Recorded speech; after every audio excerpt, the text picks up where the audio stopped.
Welcome to Annie's kitchen. இன்றைக்கி நம்ம வெந்தயக்கீரை சப்பாத்தி, மேத்தி சப்பாத்தி எப்படி பண்ணுறதுன்னு பார்க்க போகிறோம். அதுக்கு சூப்பரான ஒரு சைட் டிஷ்ஷு ஆனியன் தொக்கு. இது ரெண்டும் நம்ம எப்படி பண்ணுறதுன்னு இன்றைக்கி பார்க்கலாம்.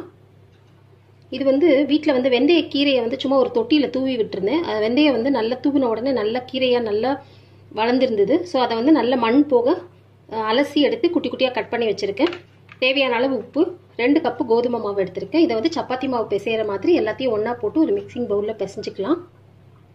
மிக்சிங் பவுலில் சப்பாத்தி மாவுக்கு எப்படி பிசைகிறோமோ அதே மாதிரியே பிசைஞ்சிடலாம். இது கூட இந்த வெந்தயக்கீரையும் ஆட் பண்ணிக்கோங்க. தேவையான அளவு உப்பு சேர்த்து நல்லா பிசைஞ்சிக்கலாம். கொஞ்சமாக தண்ணி மிக்ஸ் பண்ணிக்கோங்க. மிக்ஸ் பண்ணிவிட்டு நல்லா சப்பாத்தி மாவு பதத்துக்கு பிசைஞ்சிக்கோங்க. கொஞ்சம் ஆயில் மிக்ஸ் பண்ணி நல்லா ஒன்று சேர பிசைஞ்சிடுங்க. மிச்சம் இருக்கிற கோதுமை மாவு எல்லாத்தையும் போட்டு பிசைஞ்சிக்கலாம். மாவு நல்லா பிசைஞ்சாச்சு. இது ஒரு 5 நிமிஷம் நல்லா ஊறட்டும். அப்போ தான் அந்த வெந்தயக்கீரையோட ஸ்மெல் நல்லா மாவு ஃபுல்லாக ஸ்ப்ரெட் ஆகி சப்பாத்தி ரொம்ப வாசனையாக இருக்கும். சப்பாத்தி மாவு நல்லா ஊற வச்சுருக்கோம். அது ஊறுறதுக்குள்ளே நம்ம ஆனியன் தொக்கு எப்படி பண்ணுறதுன்னு பார்த்துடலாம். எவ்வளோ பொடியாக முடியுமோ அவ்வளோ பொடியாக ஆனியன் கட் பண்ணி வச்சுக்கோங்க. 2 ஸ்பூன் நம்ம குழம்பு மிளகாத்தூள் எடுத்திருக்கேன். கொஞ்சம் மஞ்சத்தூள், தேவையான அளவு உப்பு, கொஞ்சம் பெருங்காயம். இப்போ இது தொக்கு எப்படி பண்ணுறதுன்னு பார்க்கலாம். ஒரு கடாயில் கொஞ்சம் ஆயில் ஊற்றிக்கோங்க. ஆயில் நல்லா சூடான உடனே கொஞ்சம் கடுகு தாளிச்சிக்கலாம்.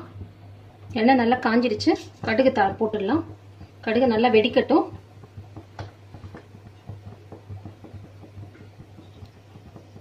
கடுகு வெடிச்சிருச்சு. இப்போ இது கூட உளுத்தம்பருப்பு கொஞ்சம் தாளிச்சிக்கலாம். உளுத்தம்பருப்பு நல்லா செவக்கட்டும். அடுப்பை சிம்மில் வச்சுட்டு கட் பண்ணி வச்சிருக்கிற ஆனியனை சேர்த்துடலாம். ஆனியன் சேர்த்து உடனே உப்பையும் சேர்த்து நல்லா வதக்கிக்கோங்க.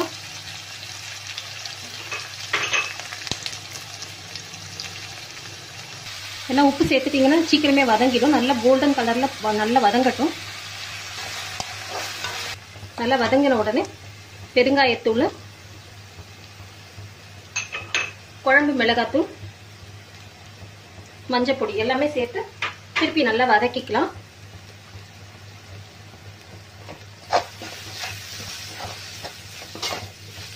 இந்த ஸ்டேஜில் இன்னும் கொஞ்சம் ஆயில் ஆட் பண்ணிக்கோங்க. அப்போ தான் நல்லாயிருக்கும். அதை ஒரு மூடி போட்டு மூடி சிம்மில் வச்சு ஒரு 2 மினிட்ஸ் வேகட்டும்.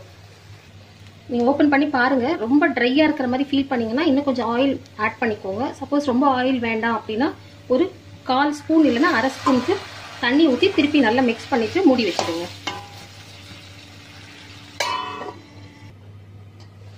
பாருங்கள் நல்லா வதங்கிடுச்சு. வதங்கி நல்லா ஆயில் வெளியில் வந்துருச்சு. இந்த ஸ்டேஜில் நம்ம ஆஃப் பண்ணி ஆறுனோன்னு ஒரு பவுலில் மாற்றிக்கலாம்.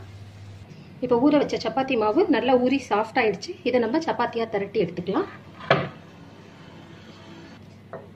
இது சப்பாத்தி இந்த காம்பினேஷன் இந்த ஆனியன் தொக்கோடு சாப்பிடும்போது இந்த சப்பாத்தி ரொம்ப ரொம்ப ரொம்ப டேஸ்ட்டாக இருக்கும். இதை கொஞ்சம் மெலிசாவே வச்சுக்கோங்க. அப்போ தான் சீக்கிரம் அந்த கீரை நல்லா வேகும். ரொம்ப திக்காக பண்ணிங்கன்னா உங்களுக்கு டக்குன்னு வேகாது. ஸோ கொஞ்சம் சப்பாத்தி மேக்ஸிமம் எவ்வளோ மெலிசாக பண்ண முடியுமோ அவ்வளோ மெலிசாக பண்ணிக்கோங்க. இதே மாதிரி எல்லா சப்பாத்தியும் மெலிசாக நல்லா திரட்டி ஃபஸ்ட்டு ரெடி பண்ணி வச்சுக்கோங்க. இப்போ அடுப்பு ஆன் பண்ணிவிட்டு இந்த தோசை தவாவை போட்டு நல்லா சூடாகட்டும். சூடான உடனே இந்த சப்பாத்தியை போட்டு எடுத்துடலாம்.